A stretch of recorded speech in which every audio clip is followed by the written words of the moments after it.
मैं प्रशांत सृजन का संकल्प से आज मैं आपको इस वीडियो में क्लास 5th की हिंदी, ठीक है, चैप्टर 8 मैं और मेरा देश, ठीक है, ये आपको पढ़ाऊंगा। तो आपको देखना है और समझना है बहुत अच्छे से, ठीक है। क्लास 5th, ठीक है, हिंदी लेसन 8 मैं और मेरा देश। तो हम स्टार्ट करते हैं, ध्यान से आप पढ़िएगा, ठीक है। महान संत स्वामी राम तीर्थ एक बार जापान गए, ठीक है। वे रेल में यात्रा कर रहे थे। एक दिन ऐसा हुआ कि उन्हें खाने को फल ना मिले, ठीक है। क्या नहीं मिले? उनको खाने को एक दिन फल नहीं मिले, ठीक है। उन दिनों फल ही उनका भोजन था, ठीक है। उन दिनों फल ही उनका भोजन था। गाड़ी एक स्टेशन पर ठहरी, ठीक है। उन्होंने स्टेशन पर फलों की खोज की किंतु पा ना सके, ठीक है। उन्होंने क्या किया, स्टेशन पर काफ़ी उन्होंने फल को खोजा कि कहीं मिल जाए उनको खाने के लिए, लेकिन उनको नहीं मिला, यानी कि वो पा नहीं सके, ठीक है। उनके मुँह से अचानक निकला, ठीक है। क्या निकला आप सुनते हैं, हम जानते हैं। जापान में शायद फल नहीं मिलते, ठीक है। क्या बोला उन्होंने? जापान में शायद फल नहीं मिलते। एक जापानी युवक प्लेटफॉर्म पर खड़ा था, ठीक है। कौन खड़ा था? जापानी युवक, यानी कि एक इंसान, ठीक है। उसने यह शब्द सुन लिया, ओके। सुनते ही वह भागा। सुनकर जैसे उसने ये सुना कि जापान में फल नहीं मिलते, कोई कह रहा है, यह सुनकर वो तुरंत भागा और कहीं से एक टोकरी ताजे फल ले आया, ठीक है। और कहीं से उसने व्यवस्था ऐसी की कि वो जाके एक टोकरी ताजे फल ले आया, ठीक है। उसने वे फल स्वामी राम तीर्थ को भेंट किए, ठीक है। उसने वे फल स्वामी राम तीर्थ को भेंट किए और कहा, क्या कहा आप सुनते हैं। लीजिए, आपको फलों की जरूरत थी, ठीक है।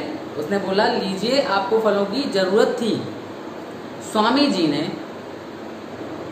जी ने समझा यह कोई फल बेचने वाला है, ठीक है। उन्होंने क्या समझा कि यह कोई फल बेचने वाला है। उन्होंने उससे फलों के दाम पूछे। उन्होंने कहा भैया इन फलों का कितना दाम हुआ या कितने पैसे हुए, ठीक है। पर उसने दाम लेने से इनकार कर दिया, ठीक है। उसने पैसे लेने से, दाम मतलब होता है उसकी कीमत, ठीक है, उसको लेने से उन्होंने इनकार कर दिया। बहुत आग्रह मीन्स होता है मतलब किसी से रिक्वेस्ट करना, ठीक है। बहुत आग्रह करने पर उसने कहा, ठीक है, बहुत आग्रह करने पर उसने कहा आप इनका मूल्य देना ही चाहते हैं, ठीक है। उस आदमी ने, जापान के आदमी ने कहा अगर आप इसका मूल्य देना ही चाहते हैं तो अपने देश में जाकर, ठीक है, किसी से यह ना कहिएगा कि जापान में फल नहीं मिलते, ठीक है। उसने क्या मांगा? उसने कहा कि अपने आप जब देश में जाइएगा तो किसी से ये मत कहिएगा कि जापान में फल नहीं मिलते, ठीक है। स्वामी जी युवक का यह उत्तर सुनकर मुग्ध हो गए, ठीक है, यानी कि खुश हो गए, प्रसन्न हो गए, ठीक है। उस युवक ने अपने इस कार्य से अपने देश का गौरव न जाने कितना बढ़ा दिया, ठीक है। उसने अपने इस कार्य से अपने देश का जो गौरव है वो बहुत ज्यादा बढ़ा दिया, ठीक है। क्योंकि वो जो स्वामी जी थे वो दूसरे देश से थे, ठीक है। अब वो उनके देश के बारे में उन्होंने जाना कि इधर इतने अच्छे लोग हैं, तो यानी कि उस देश का गौरव बढ़ा, मतलब सम्मान हुआ उस देश का कि यहाँ पर तो बहुत अच्छे लोग हैं, ठीक है। अगली जो लाइन है, इस गौरव की ऊंचाई का अनुमान, ठीक है, इस गौरव की ऊंचाई का अनुमान दूसरी घटना सुनकर ही पूरी तरह लगाया जा सकता है, ठीक है। अभी एक घटना और मिलेगी शायद अपन को आगे। किसी देश का एक युवक जापान में शिक्षा लेने आया, ठीक है। किसी दूसरे देश का एक युवक जापान में शिक्षा लेने आया, यानी कि अपनी स्टडी, अपना पाठ्यक्रम पढ़ने आया, मतलब, ठीक है। एक दिन वह सरकारी पुस्तकालय से कोई पुस्तक पढ़ने के लिए लाया, ठीक है। क्या लाया? एक दिन वह सरकारी पुस्तकालय से एक किताब पढ़ने के लिए लाया। इस पुस्तक में कुछ दुर्लभ चित्र थे, ठीक है। इन चित्रों को उस युवक ने पुस्तक में से निकाल लिया और पुस्तक वापस कर दी, ठीक है। किसी जापानी विद्यार्थी ने उसे देख लिया और पुस्तकालय प्रभारी को इसकी सूचना दे दी। पुलिस ने तलाशी लेकर वे चित्र उस विद्यार्थी के कमरे से बरामद किए और उस विद्यार्थी को जापान से निकाल दिया गया। ठीक है, उस विद्यार्थी को क्या किया गया? जापान से निकाल दिया गया। अपराधी को दंड मिलना ही चाहिए, पर मामला यहीं नहीं रुका और उस पुस्तकालय के बाहर बोर्ड पर लिख दिया गया कि पुस्तकालय में इस विद्यार्थी का प्रवेश तो वर्जित है ही, उसके देश के निवासियों का भी वर्जित है। ये तो बहुत बड़ी बात हुई। ठीक है, जो जिस देश का वो था उस देश के लोगों का भी उस पुस्तकालय में आना वर्जित कर दिया गया। ठीक है, जहां एक युवक ने अपने काम से अपने देश का सिर ऊंचा किया था, वहीं दूसरे युवक ने अपने काम से अपने देश के मस्तक पर कलंक का ऐसा टीका लगाया जो ना जाने कितने वर्षों तक संसार की आंखों में उसे लांछित करता रहा। ठीक है, जब हम कोई हीन या बुरा काम करते हैं तो हमारे माथे पर ही कलंक का टीका नहीं लगता, बल्कि देश का भी सिर नीचा होता है, क्योंकि हम उस देश के वासी हैं। ठीक है, हमें इस देश के नाम से जाना जाता है। अगर हम किसी दूसरे देश में जाके कोई गलत काम करते हैं, कोई गलती करते हैं, तो हमारे साथ साथ हमारे देश का भी नाम बदनाम होता है। ठीक है, बल्कि देश का भी सिर नीचा होता है और उसकी प्रतिष्ठा गिरती है। जब हम कोई श्रेष्ठ कार्य करते हैं तो उससे हमारा ही सिर नहीं ऊंचा होता, बल्कि देश का भी सिर ऊंचा होता है और उसका गौरव बढ़ता है। ठीक है, इसलिए हमें ऐसा कोई कार्य नहीं करना चाहिए जिससे हमारे देश की प्रतिष्ठा पर कोई भी आंच आए। ठीक है, हमें ऐसा कोई भी कार्य नहीं करना चाहिए।